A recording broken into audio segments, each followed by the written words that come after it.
Welcome back to expert with Gauri. Today we learn 10th standard algebra यामधील 5th chapter आपण पाहत आहोत probability. आज या व्हिडिओमध्ये आपण पाहणार आहोत प्रॅक्टिस सेट 5.4. या प्रॅक्टिस सेटमध्ये प्रोबॅबिलिटी फाइंड आउट करण्यास सांगितलेले आहे. So let's learn what is mean by probability. In mathematical language, when possibility of an expected event is expressed in number, it is called probability. It is expressed as a fraction or percentage using the following formula. For a random experiment, if sample space is S and A is an expected event, then probability of A is P of A. Means formula is probability of A is equal to number of sample points in event A upon number of sample points in sample spaces. N of A upon N of S. In short, formula काय झाला तयार इथे P of A is equal to N of A upon N of S. Let us think of a simple experiment. A bag contains 4 balls of the same size. 3 of them are white and the 4th is black. You are supposed to pick one ball at random without seeing it. Then obviously possibility of getting a white ball is more. Before starting solution of practice set 5.4, let's remember the probability is expressed as a fraction or a percentage. The probability of any event is from 0 to 1 or 0% to 100%. For example, probability 1/4 is written as 25%. Okay, म्हणजे प्रोबॅबिलिटीचा answer नेहमी fraction मध्ये येतं किंवा percentage मध्ये येतं. This lesson began with a discussion of 40 chits with names of plants and each of 40 students picking a cheat. Only one cheat had the name basil on it. The probability of any student getting the cheat of basil is 1/40. For a student standing first or last in the row or anywhere in between, the probability is the same. तुमच्या मनामध्ये काही प्रमाणात doubts असणारच आहेत. त्यांच्यावरती solution practice set 5.4 चे questions solve करताना पाहूया. फर्स्ट क्वेश्चन पाहूया. If 2 coins are tossed, find the probability of the following events. यासाठी खाली 2 इव्हेंट्स दिलेले आहेत. First event getting at least 1 head आणि second event getting no head. आतापर्यंतचे आपले सोल्युशन झालेले आहेत 5.3 पर्यंत. त्यामुळे हा जो प्रॅक्टिस सेट आहे तो एकदम इझी जाणार आहे. फक्त थोडंसं यामध्ये ॲडिशन असणार आहे with probabilities formula. Okay, I hope तुम्ही या आधीचे जे प्रॅक्टिस सेट आहेत 5.1, 5.2 आणि 5.3 हे वेल स्टडी करलेलेच असणार आहेत. त्यामुळे आता पुढे आपण कंटिन्यू करायला काही हरकत नाही. क्वेश्चन नीट समजून घेऊया. 2 कॉइन्स एकाच वेळेत जर आपण टॉस केले तर प्रोबॅबिलिटी काय असणार आहे आणि त्यासाठी इव्हेंट्स जे खाली दिलेले आहेत त्याच्यावर आधारित असलेली प्रोबॅबिलिटी आपल्याला फाइंड आउट करायची आहे. 2 कॉइन्स टॉस केल्यानंतर पॉसिबिलिटीज काय काय असतील ते आपल्याला पहिल्यांदा फाइंड आउट करावं लागेल आणि त्यासाठी पहिल्यांदा आपल्याला सॅम्पल स्पेस काढावं लागेल. ओके, मग फर्स्ट क्वेश्चनचा आन्सर आपण कसं लिहिणार. फर्स्ट क्वेश्चन आन्सर इथे लिहूया सॅम्पल स्पेस. ओके, यामध्ये आपण काय लिहित असतो तर पॉसिबिलिटी काय काय असते ती लिहित असतो. म्हणजेच S is equal to into bracket. आता 2 कॉइन्स आहेत. पहिल्यांदा दोन्ही कॉइनवरती हेड पडलेले आहेत असं आपण धरू. म्हणजे फर्स्ट कॉइनवरती हेड, सेकंड कॉइनवरती पण हेड. आता पहिल्या कॉइनवरती हेड आला, दुसऱ्या कॉइनवरती टेल आला असं धरूया. आता पहिल्या कॉइनवरती टेल पडला, दुसऱ्या कॉइनवरती हेड आला आणि आता लास्ट ऑप्शन एकच राहिला, दोन्ही कॉइनवरती टेल आला. ओके, म्हणजे असे 1 2 3 4 पॉसिबिलिटी असणार आहेत. मग 4 पॉसिबिलिटी आहेत म्हणूनच therefore n of s is equal to 1 2 3 4. Okay, आता सॅम्पल स्पेस किती महत्वाचा आहे ते पुढे आता लक्षात येईल तुमच्या. यावर आधारित असलेलेच आता इव्हेंट आपल्याला बघायचे आहेत पुढच्या क्वेश्चन मध्ये दिलेले. नेहमी लक्षात ठेवा प्रोबॅबिलिटी काढण्याआधी सॅम्पल स्पेस आणि एन ऑफ एस काढणं फार गरजेचं आहे. आता परत क्वेश्चनकडे बोलूया. यातील पहिल्या इव्हेंटला आपण ए नाव देणार आहोत आणि दुसऱ्या इव्हेंटला आपण बी नाव देणार आहोत. ओके, म्हणजे सोल्युशनला आणि फॉर्म्युलासाठी आपल्याला इझी जाईल. मग इथं 1 नंबर तिथे 1 मध्ये आपल्याला सांगितलेलं आहे गेटिंग ॲटलीस्ट 1 हेड. ओके, मग यासाठी आपण घेऊया event A. Let event A आणि यामध्ये काय काय दिलेलं आहे ते राईट डाऊन करू. Getting at least one head. Okay, sample स्पेसवरून याचे आपण सोल्युशन करणार आहोत. कमीत कमी एक हेड असला पाहिजे अशी इथे कंडिशन आहे. ओके, देअरफॉर आता इथे इव्हेंट ए आहे त्यामुळे इथे ए म्हणूया. Therefore A is equal to into bracket कमीत कमी हेड असलेले ऑप्शन. इथे 2 हेड आहेत तर चालतील का? नक्की चालतील. त्यांनी कमीत कमी एक हेड सांगितलेला आहे त्यामुळे 2 असले तरी चालतील, म्हणजे हा ऑप्शन येईलच. त्यानंतर कमीत कमी एक हेड असलेला हा सुद्धा ऑप्शन येईल. हेड टेल इथे सुद्धा एक हेड आहे त्यामुळे हा सुद्धा ऑप्शन येईल. इथे चौथ्यामध्ये दोन्हीकडे टेल आलेले आहेत त्यामुळे हा ऑप्शन गृहीत धरला जाणार नाही, त्यामुळे आन्सर इथंच स्टॉप झालं. ओके, आता याचे सुद्धा एन ऑफ ए काढायचं आहे. Therefore N of A is equal to 1 2 3. Okay, आता सेकंड इव्हेंटकडे वळूया. ओके, आपण जसं सॅम्पल स्पेस काढले तसेच इथे सॅम्पल स्पेस काढलेले आहेत असं लक्षात ठेवा. आणि आता पुढे आपल्याला इव्हेंट ए ची प्रोबॅबिलिटी फाइंड आउट करायची आहे. ओके, कारण की क्वेश्चनमध्ये आपल्याला काय सांगितलंय बघा. If 2 coins are toss find the probability of the following events. त्यापैकी हा फर्स्ट इव्हेंट आहे. फर्स्ट इव्हेंटचे आपण एन ऑफ ए काढलेला आहे. आता फॉर्म्युलाचा वापर करून आपल्याला याची प्रोबॅबिलिटी काढायची आहे. त्यासाठी स्टार्टिंगलाच आपण प्रोबॅबिलिटीचा फॉर्म्युला पाहिला. Now probability of A. Okay, इव्हेंटला आपण ए नाव दिलेलं आहे त्यामुळे प्रोबॅबिलिटी ऑफ ए. इथे फॉर्म्युला तयार होईल P of A is equal to N of A upon N of S. Okay, मग therefore P of A is equal to N of A आपण फाइंड आउट केला 3 आणि एन ऑफ एस सुद्धा आपण find out केला 4. 3/4. That's the answer of the first events probability. Second इव्हेंटसाठी आपण B गृहीत धरणार आहोत. दुसऱ्या इव्हेंटमध्ये सांगितलेलं आहे गेटिंग नो हेड. ओके, मग त्यासाठी आपण इव्हेंट बी गृहीत धरलेला आहे. मी इथे सेकंड नंबर देते मी आता, म्हणजे हा झाला इव्हेंट ए. इथे लिहिते event B. Let event B is equal to getting no head. Okay, आता इव्हेंट बी साठी हेड नसलेले ऑप्शन्स आपल्याला विचारात घ्यावे लागतील. सॅम्पल स्पेस वरून आन्सर पाहूया. सॅम्पल स्पेस मध्ये पाहूया कोणत्या कोणत्या ऑप्शन मध्ये हेड नाहीये. इथे हेड आहे, इथे हेड आहे, इथे हेड आहे, इथेच फक्त हेड नाहीये चौथ्या ऑप्शन मध्ये. ओके, मग त्याचा आन्सर लिहिताना आता इथे इव्हेंट बी आहे त्यामुळे इथे पण बी म्हणताय. Therefore B is equal to into bracket एकच ऑप्शन मध्ये आहे की जेथे हेड नाहीये. टी म्हणजेच tail tail bracket complete. Therefore N of B is equal to एकच ऑप्शन आलेला आहे त्यामुळे 1.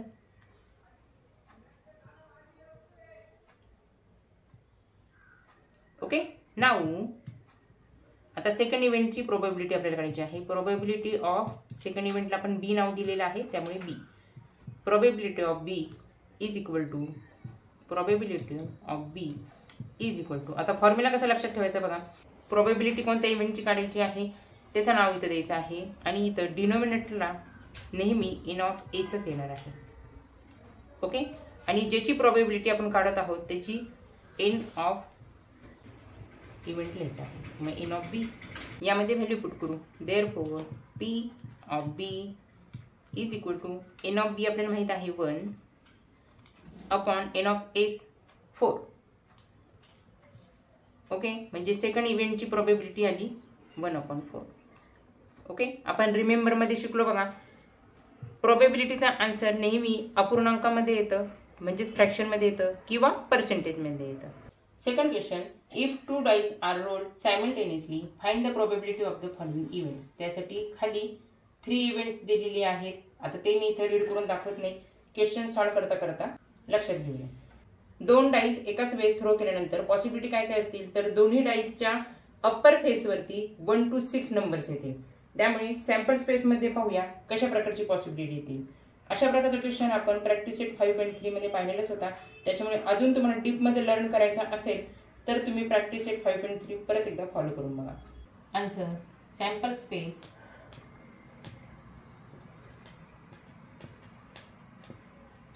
इज इक्वल टू म्हणजेच एस इज इक्वल टू. आता दोन्ही डाईसचा विचार करायचा आहे. फर्स्ट डाईसवर 1 आला तर दुसऱ्या डाईसवरती पण 1 आला. आता 1चे ऑप्शन्स मी पहिल्यांदा घेते, म्हणजेच पहिल्या डाईसवरती 1 आला असेल तर दुसऱ्या डाईसवरती कोणते नंबर येण्याची पॉसिबिलिटी असणार आहे ते मी पहिले नोट डाऊन करते. ओके, 1 इथे 2 येईल, 1 3 1 4 1 5 1 6. ओके, त्यानंतर आता पहिल्या डाईसवरती जर का 2 आले तर पॉसिबिलिटी काय असणार आहे दुसऱ्या डाईसवरती नंबर येण्याची. 1 येईल, 2 2 येतील, 2 3 येईल, 2 4 येतील, 2 5 येतील, 2 6 येतील. त्यानंतर जर का पहिल्या डाईसवरती 3 आले तर दुसऱ्या डाईसवरती 1 येतील, 2 येतील, 3 येतील, 4 येतील, 5 येतील, 6 येतील. ओके, अशाच प्रकारे जर का आता पहिल्या डाईसवरती 4 आले, पहिल्या डाईसवरती 5 आले आणि पहिल्या डाईसवरती 6 आले तर पॉसिबिलिटी काय असणार आहे 1 2 3 4 5 6 हे सेकंड डाईसवरती येण्याची शक्यता असणार आहे. आता हे मी समजून सांगत नाही तुम्हाला, हे पटकन मी राईट डाऊन करते.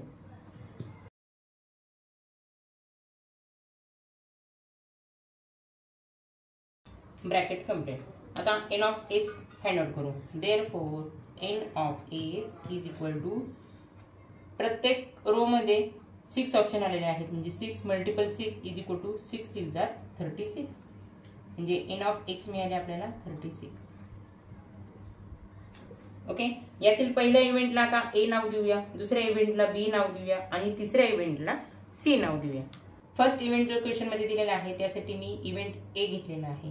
ओके, आणि फर्स्ट इव्हेंट मध्ये काय काय दिलेले आहे ते मी ते राईट डाऊन करते. म्हणजे दोन्ही डिजिटची सम कमीत कमी 10 पाहिजे. म्हणजेच इथे सम काय काय असू शकते, दोन्ही डाईसवरती जर का 6 जर का पडले तर दोघांची टोटल 12 होते. इथं क्वेश्चन परत एकदा समजून घ्या. इथे सांगितलेलं आहे दोन्ही डिजिटची सम कमीत कमी 10 पाहिजे. ओके, मग कमीत कमी म्हणजे ती 10 पण असू शकते किंवा 11 सुद्धा असू शकते किंवा 12 पण असू शकते. जास्तीत जास्त किती घ्यायची त्यांनी आपल्याला सांगितले नाहीये, पण सर्वात मोठा नंबर हा 12च येणार आहे, कारण की दोन्ही डाईसवरती 6 पेक्षा जास्त नंबर पडणारच नाही. ओके, मग आता इथे जे सॅम्पल स्पेस आहेत त्याच्यातून आपल्याला चॉईस करायचे आहेत. अशा कोणत्या जोड्या आहेत की त्यांची सम 10 11 आणि 12. Okay, therefore A is equal to into bracket. आता पहिल्या रो मध्ये बघा 1 + 1 2, 1 + 2 3, 4 5 6 7. इथे सुद्धा 3 4 5 6 7 8, 4 5 6 7 8 9. म्हणजे पहिल्या 3 रोचा आपल्याला विचारच करायचा नाही. आता इथे पण बघा 5 6 7 8 9 10. 4 + 6 इज इक्वल टू 10 येतात, म्हणून हा ऑप्शन आपल्याला गृहीत घ्यावा लागेल. 4 and 6. त्यानंतर 6 7 8 9 10 10 11. 11 सुद्धा आपल्याला गृहीत धरता येईल, म्हणून या दोन्हीही जोड्या आपल्याला घ्यायच्या आहेत. 5 5 5 6.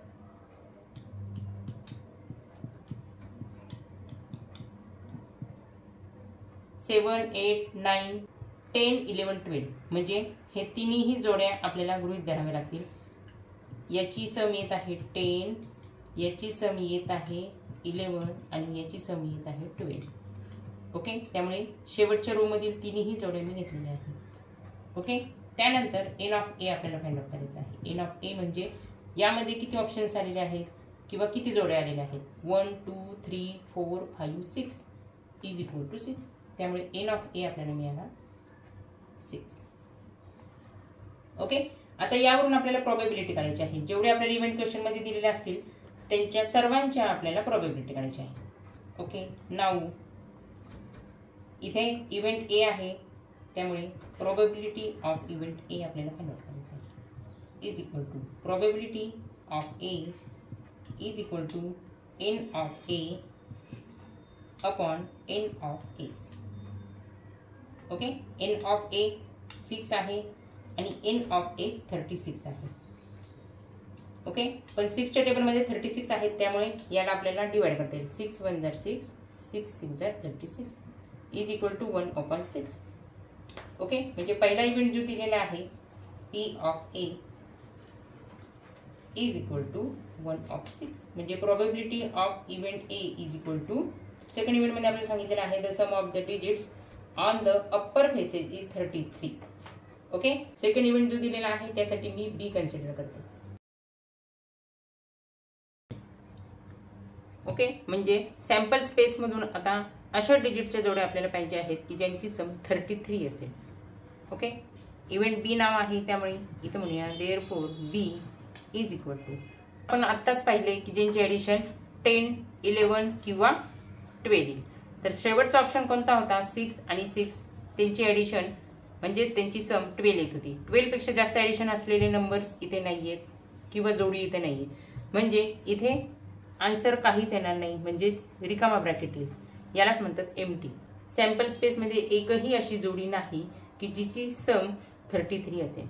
ओके, त्यामुळे therefore N of B is equal to ब्रॅकेटमध्ये काहीच नाही म्हणजे एन ऑफ बी आला 0. ओके, आता एन ऑफ बी जर का 0 आलेला असेल तर प्रोबेबिलिटी काढता येणार नाही का? नक्कीच काढता येईल. कशी काढायची ती पाहूया. Now probability of B is equal to formula लिहूया. Therefore probability of B is equal to number of B upon N of S. आता यामध्ये व्हॅल्यू पुट करूया. एन ऑफ बी 0 आहे आणि एन ऑफ एस 36 आहे.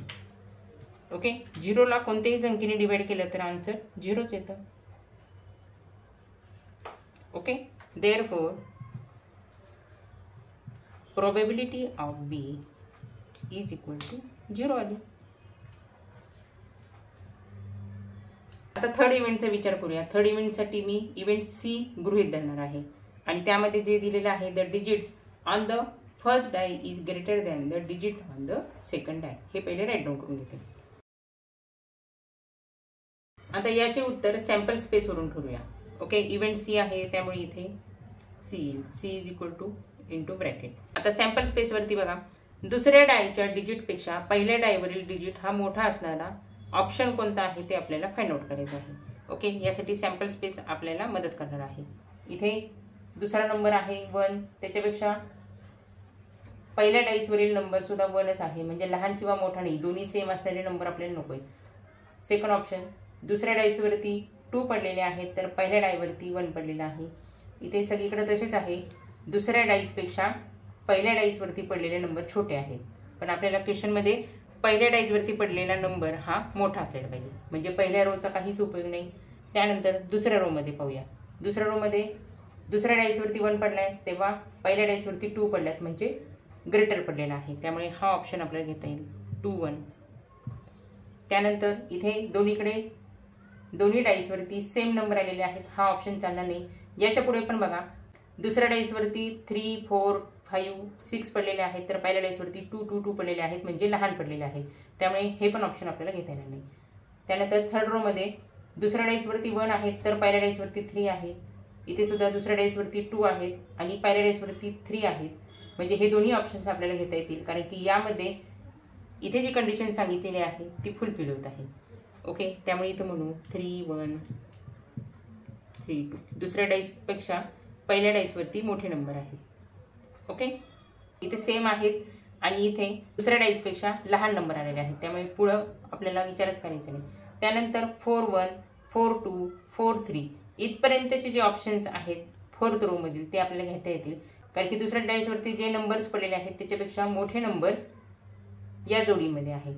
त्यामुळे इथे म्हणू 4 1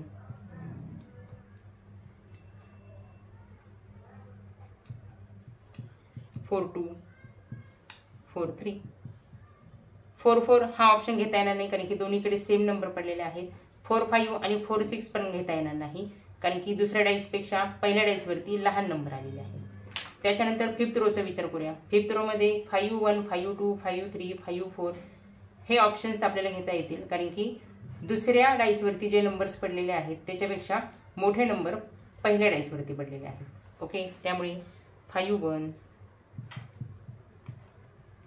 5 2 5 3 5 4 इथपर्यंत आपल्याला 5th रो मध्ये घेता येतील. त्यानंतरचे 5 5 सेम आहेत, ते आपल्याला घेता येणार नाही आणि 5 6 सुद्धा घेता येणार नाही, कारण की दुसऱ्या डाईसपेक्षा 5 हा नंबर लहान पडलेला आहे. त्यानंतर लास्ट रो मध्ये पाहूया. लास्ट रो मध्ये 6 6 हा नंबर आपल्याला घेता येणार नाही, कारण की दोन्ही नंबर सेम पडलेले आहेत. पण 6 1 6 2 6 3 6 4 6 5 म्हणजेच दुसऱ्या डाईसवरती जे नंबर पडलेले आहेत त्याच्यापेक्षा मोठे नंबर पहिल्या डाईसवरती पडलेले आहेत. त्यामुळे 6 1 पासून 6 5 पर्यंत आपण नंबर घेऊ शकतो. 6 1 6 2 6 3 6 4 and 6 5. Bracket complete.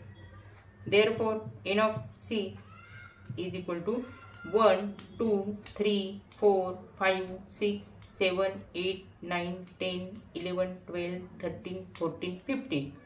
n of C is equal to 15. यावरून आता आपल्याला प्रोबॅबिलिटी ऑफ सी काढायची आहे. Okay, now probability of C याचा फॉर्म्युला आपल्याला माहित आहे. एन ऑफ सी जो इव्हेंट चाललेला आहे त्याचा एन ऑफ सी इथे लिहायचं आहे upon N of S is equal to N of C आपण फाइंड आउट केला 15 आणि एन ऑफ एस आपण फाइंड आउट केलेला आहे 36. ओके, आता 15 आणि 36 ला 3 ने डिवाइड करता येईल. 3 च्या टेबलमध्ये दोन्ही नंबर आहेत, म्हणजे 3 5 जार 15 3 1 जार 3 3 2 जार 6 इज इक्वल टू 5/12. म्हणजे probability of event C is equal to मिळाला 5/12. हे सुद्धा आन्सर फ्रॅक्शन मध्येच मिळालेलं आहे. ओके, अशाच प्रकारचे अगदी इझी असणारे क्वेश्चन्स पुढे आहेत. फक्त आपल्याला इव्हेंट काय दिलेले आहेत ते व्यवस्थित समजून घ्यायचे आणि त्याप्रमाणे आपल्याला प्रोबॅबिलिटी काढायची आहे. नेक्स्ट पाहूया. Question 3. There are 15 tickets in a box, each bearing one of the numbers from 1 to 15. One ticket is drawn at random from the box. Find the probability of event that the ticket drawn. यासाठी 2 events आपल्याला दिलेले आहे. Shows and event number, shows a number which is a multiple of 5. एका बॉक्समध्ये 15 tickets आहेत. प्रत्येक तिकीटवरती त्यांचे numbers दिलेले आहेत सेपरेटली. एकूण तिकीट 15 आहेत, म्हणजेच इथं प्रोबॅबिलिटी काय असणार आहे तर 1 to 15 नंबर्स. त्यामुळे पहिल्यांदा आपण सॅम्पल स्पेस काढणार आहोत. आन्सर सॅम्पल स्पेस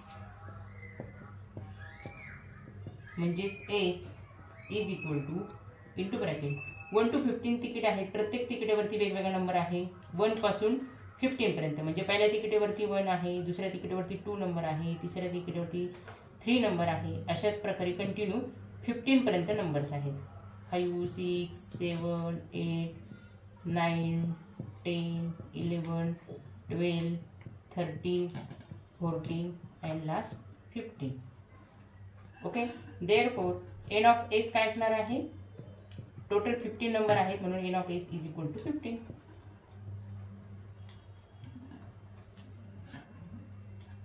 ओके, या क्वेश्चन मध्ये 2 इव्हेंट्स दिलेले आहेत. त्यांना ए आणि बी नाव देणार आहोत. पहिल्या इव्हेंटला ए नाव देऊया आणि दुसऱ्या इव्हेंटला बी नाव देऊया.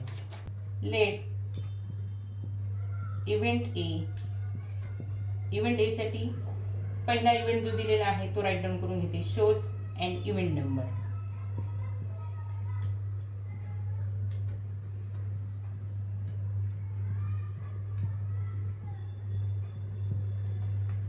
ओके, देअरफॉर इव्हेंट ए आहे म्हणून A is equal to into bracket. आता सॅम्पल स्पेस वरतीच आधारित असणारा हा क्वेश्चन आहे. Shows and event number. यामध्ये कोणकोणते इव्हेंट नंबर आहेत तर इव्हेंट नंबर म्हणजे ज्यांच्या युनिट प्लेसला 2 4 6 8 किंवा 0 हा नंबर असतो त्याला म्हणतात इव्हेंट नंबर, किंवा 2 च्या टेबलमध्ये असलेले नंबर. मग 2 4 6 8 10 12 अँड 14. ओके, सर्वात छोटा 2 नंबर आहे इव्हन आणि सर्वात मोठा 14 नंबर आहे even. Okay, therefore N of A is equal to 1 2 3 4 5 6 and 7.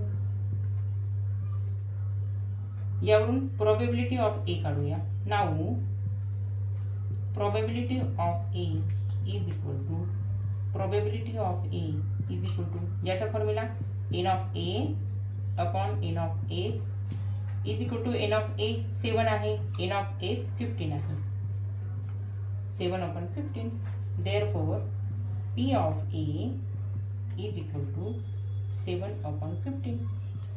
म्हणजे पहिला जो इव्हेंट दिलेला आहे आपल्याला क्वेश्चन मध्ये शो अँड इव्हन नंबर, याची प्रोबॅबिलिटी आपण काढली 7 upon 15. आता सेकंड जो इव्हेंट दिलेला आहे shows a number which is a multiple of 5, यासाठी आपण बी गृहीत धरणार आहोत आणि त्याची प्रोबॅबिलिटी काढणार आहोत. लेट बी किंवा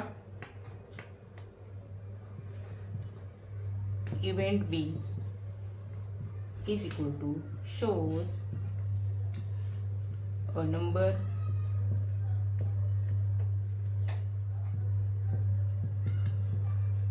which is a multiple of 5. Okay, sample space मधील कोणते नंबर्स 5 च्या टेबल मधील आहेत ते पाहूया. 5 च्या टेबल मध्ये आहेत ते कसे ओळखायचे, तर ज्यांच्या युनिट प्लेसला 0 असतील किंवा 5 असतील असे नंबर 5 च्या टेबल मध्ये असणार आहे. Therefore B is equal to into bracket 5 च्या पट्टीतील म्हणजे 5 च्या टेबल मधील 5 1 जार 5 5 2 जार 10 आणि 5 3 जार 15 हे 3 नंबर्स इथे येतील. 5 10 15 bracket complete. Therefore N of B is equal to 1 2 3 is equal to 3. Okay, आता प्रोबॅबिलिटी ऑफ बी काढूया. Now probability of B is equal to formula probability of B is equal to N of B upon N of S is equal to N of B आत्ताच आपण find out केला 3 upon N of S 15. 3 च्या table मध्ये 15 आहे त्यामुळे 3 1 जार 3 3 5 जार 15 is equal to 1 upon 5. म्हणजेच देअरफॉर प्रोबॅबिलिटी ऑफ बी आपल्याला मिळाला 1 upon 5. That's the answer. Question 4. A 2-digit number is formed with digits 2 3 5 7 9 without repetition. What is the probability that the number formed is? यासाठी 2 events दिलेले आहेत. an odd number, a multiple of 5. 2 digit numbers आपल्याला बनवायचे आहेत. यासाठी आपल्याला digits दिलेले आहेत 2 3 5 7 9. हे डिजिट वापरून आणि कोणताही नंबर रिपीट न घेता आपल्याला नंबर बनवायचे आहेत, ते पण 2 अंकी, म्हणजे 2 डिजिट नंबर आपल्याला बनवायचे आहेत. Sample space is equal to S is equal to. आता 2 3 5 7 9 हे नंबर दिलेले आहेत. 2 पासून मी सुरुवात करते. पहिल्यांदा 2 ने सुरू होणारे कोणते कोणते नंबर होतील ते मी पहिले राईट डाऊन करते. पहिला 23 येईल. आता 22 घेता येणार नाही कारण की त्यांनी बघा क्वेश्चन मध्ये काय सांगितलेलं आहे, विदाउट रिपीटेशन, म्हणजे कोणताही नंबर रिपीट आलेला नाही पाहिजे, फक्त 1 टाइम आला पाहिजे. 2 3 23, त्यानंतर 25 27 29. ओके, त्यानंतर पुढचा 3 ने सुरू होणारा नंबर येईल 32 35 37 39. ओके, पुढचा डिजिट दिलेला आहे 5 ने सुरू होणारे नंबर 52 53 57 and 59. त्यानंतर पुढचा डिजिट दिलेला आहे 7 ने सुरू होणारे नंबर 72 73 75 79. लास्ट डिजिट दिलेला आहे 9 ने सुरू होणारे नंबर 92 93 95 97. ओके, एवढे सॅम्पल स्पेस आलेले आहेत. म्हणजे इथे रिपीट न घेतलेले नंबर कोणते बघा बरं, 22 33 55 77 आणि 99. मग एन ऑफ एस काय असणार आहे, therefore N of S is equal to, प्रत्येक रो मध्ये 4 नंबर आलेले आहेत, 4 8 12 16 and 20. त्यामुळे N of S is equal to 20. पहिला जो इव्हेंट आपल्याला दिलेला आहे अँड ऑड नंबर, यासाठी मी इव्हेंट ए घेते 1 नंबर, लेट इव्हेंट ए, किंवा नुसतं इथं लेट ए म्हटलं तरी सुद्धा चालेल, अँड ऑड नंबर. आता ऑड नंबर म्हणजे सगळे लिहायचे का, तर बिलकुल नाही. हा जो सॅम्पल पेज आपण बनवलेला आहे त्याच्यातून आपल्याला ऑड नंबर टिक करायचे आहेत. ओके, मग therefore A is equal to into bracket odd number म्हणजे कोणते, तर विषम संख्या म्हणजे ज्यांच्या युनिट प्लेसला 1, 3, 5, 7, 9 असे नंबर असतील ते नंबर्स म्हणजे ऑड नंबर. ओके, पहिल्या रो मध्ये 23, 25, 27, 29 ऑड नंबर आहेत. 23, 25, 27, 29. त्यानंतर दुसऱ्या रो मध्ये इथे ऑड नंबर येणार नाही बघा, कारण की युनिट प्लेसला 2 आहे, त्यामुळे हा इव्हन नंबर झाला. बाकीचे सर्व ऑड नंबर आहेत 35, 37, 39, 35, 37, 39. त्यानंतर हा नंबर सुद्धा इव्हन नंबर आहे कारण की युनिट प्लेसला 2 आहे, म्हणून 52 हा नंबर येणार नाही. 53, 57, 59 हे तिन्ही नंबर ऑड नंबर आहेत, त्यामुळे ते इथे घेता येईल 53, 57 आणि 59. त्यानंतर इथे सुद्धा हे दोन्ही नंबर इव्हन नंबर आहेत कारण की त्यांच्या युनिट प्लेसला 2 आलेला आहे. बाकीचे सर्व नंबर्स आपल्याला घेता येतील as a odd number.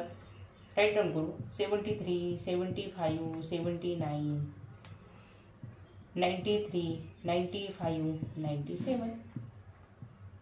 Okay, मग एन ऑफ ए काय आलेला आहे, N of A is equal to 1, 2, 3, 4, 5, 6, 7, 8, 9, 10, 11, 12, 13, 14, 15, 16. त्यामुळे N of A is equal to 16. यावरून आता प्रोबॅबिलिटी काढूया. Now P of A, event A आहे त्यामुळे P of A is equal to, याचा formula P of A is equal to N of A upon N of S. N of A आपण काढलेला आहे 16 आणि एन ऑफ एस आहे 20, म्हणजे 16 upon 20. हे दोन्ही नंबर 4च्या टेबलमध्ये आहेत त्यामुळे 4 4 जार 16, 4 5 जार 20 is equal to 4 upon 5. Okay, म्हणजे पहिल्या इव्हेंटची प्रोबॅबिलिटी आपल्याला मिळाली P of A is equal to 4 upon 5. त्यानंतर सेकंड इव्हेंटसाठी आता बी गृहीत धरूया, म्हणजे सेकंड इव्हेंटला बी नाव देऊया. Let event B is equal to, यामध्ये दिलेलं आहे अ मल्टिपल ऑफ 5. ओके, म्हणजे सॅम्पल स्पेसमध्ये असे नंबर्स फाइंड आउट करायचे आहेत की ज्यांच्या युनिट प्लेसला 0 किंवा 5 असतील. Therefore B is equal to into bracket. आता असे नंबर कोणते आहेत, 25, 35, 75 आणि 95. 25, 35, 75 आणि 95. युनिट प्लेसला 0 असलेला कोणताच नंबर नाही आहे त्याच्यामुळे तो इथे येणार नाही, फक्त एवढेच नंबर येतील. Therefore N of B is equal to 1, 2, 3, 4. Okay, यावरून प्रोबॅबिलिटी ऑफ सेकंड इव्हेंट आपण काढूया. Therefore now probability of B is equal to, म्हणजे therefore probability of B is equal to N of B upon N of S is equal to, N of B 4 आहे आणि n of S 20 आहे. हे सुद्धा दोन्ही number 4च्या टेबलमध्ये आहेत. 4 1 जार 4, 4 5 जार 20 is equal to 1 upon 5. Therefore probability of second event is equal to 1 upon 5. Okay, आता लास्ट क्वेश्चन पाहूया या प्रॅक्टिस सेटमध्ये. Question 5, a card is drawn at random from a pack of well shuffled 52 playing cards. Find the probability that the card drawn is, first आहे एन एक आणि second आहे अ स्पेड. म्हणजे 52 कार्ड्समधून कोणताही एक कार्ड काढायचा आहे, तर पॉसिबिलिटी काय असणार आहे, तर 52. कशावरून, तर एकूण कार्ड्स किती आहेत, यामध्ये 52 आहेत. यापैकी आपण जो एक एक कार्ड काढणार आहे त्यापैकी कितव्याही नंबरचा तो कार्ड असणार आहे. Answer, there are 52 playing cards. Okay, एकूण कार्डची संख्या किती आहे? 52. त्यामुळे आता इथे सॅम्पल स्पेस काढण्याची गरज नाहीये, आपल्याला लॉजिक वापरायचं आहे. देअरफॉर n ऑफ s, जर का सॅम्पल स्पेस आपण काढला तर त्यामध्ये आपल्याला एकापासून राजापर्यंत त्यांचे फोटो काढावे लागतील. पण इथं फोटो काढणे शक्य नाहीये किंवा त्यांचं ड्रॉइंग काढणं पण शक्य नाहीये. त्यामुळे डायरेक्ट n ऑफ s किती असणार आहे? 52. ओके, म्हणजे एकापासून ते राजापर्यंत डायमंड, हार्ट, स्पेड आणि फ्लॉवर या सर्वांचे पत्ते असणार आहेत किंवा कार्ड असणार आहेत. ओके, असे 4 प्रकारचे सिम्बॉल्स असतात: डायमंड, हार्ट, स्पेड आणि फ्लॉवर. आणि प्रत्येक सिम्बॉलचे 13 कार्ड्स असतात. यावरून n ऑफ s झाले 52. आता पहिल्या इव्हेंटला A नाव देऊया आणि दुसऱ्या इव्हेंटला B नाव देऊया. First, let event A is equal to आपल्याला दिले एक. ओके, एक म्हणजे एक्का. आता इव्हेंट ए मध्ये एक्का असलेले कार्डचे फोटो आपण टाकू शकणार नाहीये किंवा त्याचं ड्रॉइंगही काढू शकणार नाही, कारण की जर का ड्रॉइंगच काढत बसलो तर पेपरचा जो अर्धा वेळ असणार आहे तो ड्रॉइंग करण्यातच जाईल. ओके, मग उरलेला पेपर आपण सोडू शकणार नाही. त्यासाठी ही एक आयडिया आपल्याला वापरायची आहे. डायरेक्ट n ऑफ a काढूया. n of a is equal to, आता n ऑफ a कसं काढणार? तर चौकट एक्का, बदाम एक्का, इस्पिक एक्का, किल्वर एक्का असे मिळून 4 एक्के आहेत. आणि आपल्याला क्वेश्चन मध्ये फक्त n एक विचारले, म्हणजेच एक्का असलेले कार्ड कोणते आहेत? तर डायमंडचा एक येईल, हार्टचा एक येईल, स्पेडचा एक येईल आणि फ्लॉवरचा एक येईल. असे सर्व मिळून 4 येतील. 4 एक्के. त्यामुळे n of a is equal to 4 मिळाले. आता याची प्रॉबिलिटी काढू. Now probability of a is equal to probability of a is equal to यांचा formula n of a upon n of s is equal to n of a आपण काढला 4 आणि n of s म्हणजे total कार्डची संख्या आहे 52. आता या दोन्ही नंबरला 4 ने डिवाइड करता येईल. 4 1 जार 4, 4 1 जार 4, रिमेनिंग राहिले 1, 4 3 जार 12 is equal to 1 upon 13. Therefore, probability of A is equal to 1 upon 30.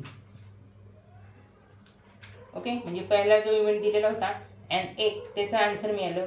Probability of A is equal to 1 upon 30. आता याचप्रमाणे सेकंड इव्हेंट जो दिलेला आहे अ स्पेड, यासाठी इव्हेंट B कन्सिडर करूया. आता इथं थोडंसं कन्फ्युजन होण्याची शक्यता आहे तुमची. आता स्पेड म्हणजे काय? तर लक्षात ठेवा, स्पेड म्हणजे इस्पिकचा पत्ता. पण आता इथे फक्त स्पेड दिलेला आहे, स्पेड एक किंवा स्पेड 10 असं काही दिलेलं नाहीये. अशा वेळेस लक्षात ठेवायचं, नुसतं स्पेड दिलेलं असेल किंवा नुसतं किल्वर दिलेलं असेल किंवा नुसतं डायमंड दिलेलं असेल तर त्या सिम्बॉलचे सर्व कार्ड्स किती असणार आहेत एका कार्डच्या सेटमध्ये, ते आपल्याला फाइंड आउट करायचं आहे. ओके, मग आता आपल्याला माहित आहे स्पेड म्हणजेच इस्पिक. मग इस्पिक एक्कापासून इस्पिक राजापर्यंत असे किती कार्ड्स असणार आहेत? इस्पिक एक्कापासून इस्पिक 10 पर्यंत 10 झाले. त्यानंतर गुल्लू, क्वीन आणि किंग असे 3, म्हणजे 10 + 3 is equal to 13 cards. Okay, मग इथे सुद्धा आपण डायरेक्ट n ऑफ b काढूया, कारण की इथे पण ड्रॉइंग करणं शक्य नाही. n of b is equal to 13. Okay, आता प्रोबॅबिलिटी काढू. Now probability of b is equal to, यांचा फॉर्म्युला लिहू. Probability of b is equal to n of b upon n of s is equal to, n of b आपण काढला 13 आणि n of s आपण काढलेला आहे 52. 13च्या टेबलमध्ये 52 आहेत, त्यामुळे 13 1 जार 13, 13 4 जार 52 इज इक्वल टू 1 अपॉन 4. म्हणजे सेकंड इव्हेंट जो आपल्याला दिलेला आहे स्पेड, याचा आन्सर मिळालं p of b is equal to 1 upon 4. Okay, एकदम इझी असा प्रॅक्टिस सेट आहे, फक्त याला थोडीशी प्रॅक्टिसची गरज लागणार आहे, त्यामुळे प्रॅक्टिस करायला सुरुवात करा. Student, bye bye. व्हिडिओ आवडला असेल तर लाईक, शेअर आणि सबस्क्राईब करायला सुद्धा विसरू नका. नेक्स्ट व्हिडिओमध्ये आता आपण या चॅप्टरवरती आधारित असलेला प्रॉब्लेम सेट लवकरच लर्न करूया.